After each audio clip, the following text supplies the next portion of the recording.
Hi viewers, welcome to Astor TV. నేను మీ విజ్జు. మనమే శ్రమ, మనమే పరిశ్రమ, మన పురోగతి మాత్రం భ్రమ అనుకోవాలి. మనమే ఇష్టం, మనమే కష్టం, మన బ్రతుకు మాత్రం నికృష్టం అన్నమాట. మేడే సందర్భంగా మనుషులందరికీ కూడా, అలాగే నా తోటి కార్మికులందరికీ కూడా శుభాకాంక్షలు అయితే తెలియజేస్తున్నాను. ఈరోజైతే మనము విజయనగరంలోని ఆర్ఎన్బి జంక్షన్ వద్ద ఉన్నటువంటి రైతు బజార్కి అయితే రావడం జరిగింది.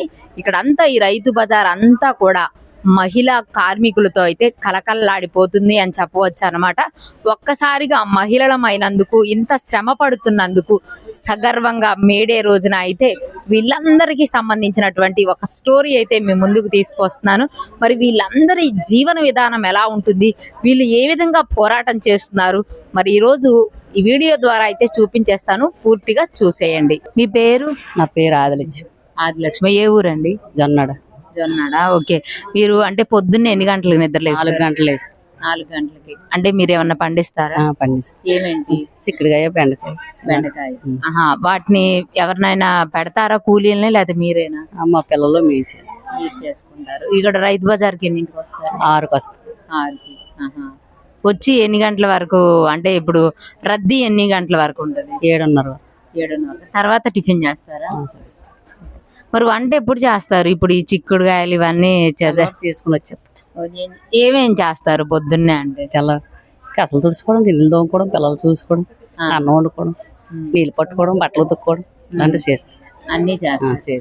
మరి పిల్లలకి టిఫిన్లు తినాలి, రకరకాలు వండాలంటారు కదా, వండుతారా? వండుకుంటామండి. వండుకుంటారా? అన్ని వండుకుంటాం. అన్ని వండుకుంటారా? అంత టైం ఉండదు కదా ఇప్పుడు పిల్లల వరకే ఇదంతానమ్మా మనకి. మరి మన జీవితం వాళ్ళ జీవితాలు ఉండాలి కదా, మనం కష్టపడితే వాళ్ళదే కదమ్మా. బాగానే ఉంటాయి. అప్పుడు రైతు బజార్ వచ్చి అమ్ముకుంటాం. ఓకే. అంటే నైట్ ఎన్ని గంటలకు వెళ్తారు? 8కి. 8కి. మళ్ళీ అప్పుడు వెళ్ళి వంట చేయాలా? వంట చేస్తాం. ఇంటికాడ ఎవరో వండుతారో, లేకపోతే నేను వండుకుంటాను. ఓకే. ఎవరైనా అంటే ఇంట్లో సపోర్ట్ చేస్తారా? పిల్లలు గాని, హస్బెండ్ గాని చేస్తారు. ఓకే. అందుకే హ్యాపీగా ఉన్నారు అయితే. హ్యాపీగా ఓకే. రోజుకి ఎంత సంపాదిస్తారు? ఎంత సంపాదిస్తాము? వచ్చినాడు 200, 300 వస్తుంది. లేకపోతే నష్టం అయితే అంతే. ఇంకేంటి? బంగారం ఏం కొనుక్కోలేదా? బంగారాలు అయినావమ్మా? బంగారం లేదు. లేదు. మరి రోజు ఎన్ని సంవత్సరాల నుంచి రైతు బజార్లో అమ్ముతున్నావు? నేను 20 సంవత్సరాల నుంచి అన్నాను. 20 సంవత్సరాల నుంచి అమ్ముతున్నా, బంగారం లేదంటే ఎవరు నమ్మరు. లేదమ్మా, నాకు ఏటి లేవు. పిల్లలే సంపాదించాను, బంగారాలు అయ్యట్లేవు. ఓకే. చూసారు కదండి, 20 సంవత్సరాల నుంచి ఇదే రైతు బజార్ మీద అయితే జొన్నాడ గ్రామానికి చెందినటువంటి వాళ్ళైతే ఇప్పుడు మనకి ఎగ్జాంపుల్ గా ఒక రైతు ఎగ్జాంపుల్ అన్నమాట. మహిళా రైతు అయితే కష్టపడుతూ ఉన్నారు. శ్రమ జీవనమే మనందరికీ స్ఫూర్తి ప్రదాత అని మాత్రం ప్రతి ఒక్క విద్యార్థి, పిల్లలు, తల్లిదండ్రులు చూపించవలసినటువంటి కథనాలను అయితే గట్టిగా చెప్పవచ్చు. మీ పేరు? ఎంతమంది ఆడోళ్ళు ఉన్నారు కదా, అంటే గొడవ పడరా? గొడవ పడతా, చెట్టానికి ఆ చెట్టాన్ని మళ్ళీ కలిసిపోతాం. మళ్ళీ కలిసిపోతాం. అలాగా మరి ఇంతే. ఇది కాదు కదా. ఓకే. అంటే గొడవలు ఎందుకు వస్తుంటాయి మామూలుగా? ఈ చోట్ల కాడ, చిన్న చిన్న చోట్ల కాడ, నా చోటు మీద వేసుకుని, నీ చోటు మీద వేసుకుని, అటు ఇంకొదిలి ఇటు ఇంకొదిలి అంటాం. కూరగాయలు అన్ని అమ్ముడుపోతాయి ఈ రోజే? అంటే ఇంత సరుకు వేసారు కదా. అయిపోవమ్మ, కొద్ది గుండిపతి నువ్వు కప్పేస్తావు, వాసమని ఉంటాడు, చూసుకుంటాడు. అవి మరుసటి రోజు తగ్గించి అమ్ముతారా? తగ్గించి మరి అలాగే. మరి నేను సరుకు ఉండిపోయింది 65 రూపాయలు ఉంది, 50కి 60కి వేసేస్తాను. మరి అందులో 5 రూపాయలు తగ్గించేస్తాను కదా. అది అలాగే. నష్టం వచ్చినప్పుడు మీకు అలా మెలకువలు అవన్నీ చెబుతారా? అది మనకి అలా పేరు చెప్పారు. నష్టం వచ్చినా మందే ఇచ్చేసినాం. అన్ని పొంది మన దీన్ని మన కూలి డబ్బులు మనకు వస్తాయి. పొద్దుళ్ళకి కష్టపడితే 300 వస్తాయి. దాన్ని మనం ఎందుకు ఎండలో ఉన్నాక 300 అంతే. ఇక్కడైతే పర్వాలేదా? అంటే ఎండలో కష్టపడేదా? ఎండలో కష్టపడినాక ఈ వ్యాపారంకి వచ్చాం. ఎన్ని సంవత్సరాలు అయింది ఈ వ్యాపారానికి? 23 సంవత్సరాలు అవుతుంది మా వ్యాపారం చేసి. 20 సంవత్సరాలు. మీ ఆయన ఏం చేస్తూ ఉండేవాడు? వ్యవసాయం పని కానీ చనిపోయారమ్మ. పెళ్ళి. ఎంతమంది పిల్లలు? నాకు పిల్లలు. ఓకే.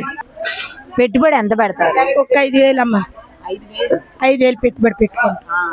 5,000 పెట్టుబడి పెట్టుకుంటే మాకు వచ్చిందో 300 ఇంత మిగులుతుంది. సాయంత్రానికి వచ్చి మీకు అది వస్తుంది. అందరూ 300 చెబుతున్నారు కానీ మీ అందరు బంగారం ఉందని బయట అనుకుంటున్నారు, నిజమేనా? బంగారాలు ఇదిగో మెడలు తాలే గిర్రం తిరుగుతాయి. ఇక్కడ కష్టపడినమ్మా మరి ఇంట్లో నుండి కష్టపడే భూములు అమ్మి పుట్టలు అమ్మి ధాన్యాలు అమ్మి అన్ని నూలెమ్మి మినువులమ్మి అన్ని ఉంటాయి. మరి అది చేయించరా? మరి ఇంటికాడ ఉన్న వాళ్ళు మనకు చేయించట్రా? ఆడవాళ్ళు కష్టపడతాను మనకి ఇక్కడ కష్టపడేట వస్తుంది. మనకు కడుపు తిన్నాక మన పిల్లలు చదివించుకోవడానికి చేయడానికి అంత తప్పించి ఇంకేట వస్తుంది? ఇంకేం వస్తుంది?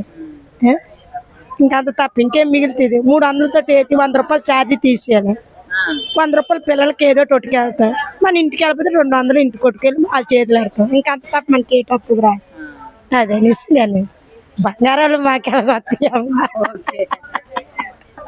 ఒంటరి మహిళలు అయితే ఇక్కడ మనం ప్రధానంగా చూసుకున్నట్లయితే వాళ్ళకి ఒక భరోసా ఇవ్వాలనే ఉద్దేశంతో అయితే ఇక్కడ గ్రామీణ నేపథ్యం వ్యవసాయ కుటుంబాల నుంచి తీసుకువచ్చి అయితే ఇక్కడ మ్యాక్సిమం అయితే మెజారిటీ మహిళలు అయితే ఇక్కడ వ్యాపారం అయితే కొనసాగిస్తూ ఉన్నారు అనుకోవచ్చు. ఎందుకంటే మేము ఇప్పుడు ఒక 10 మందిని పబ్లిక్ వాయిస్ చేస్తే అందులో మ్యాక్సిమం హస్బెండ్స్ అయితే లేరనే చెప్తూ ఉన్నారనమాట.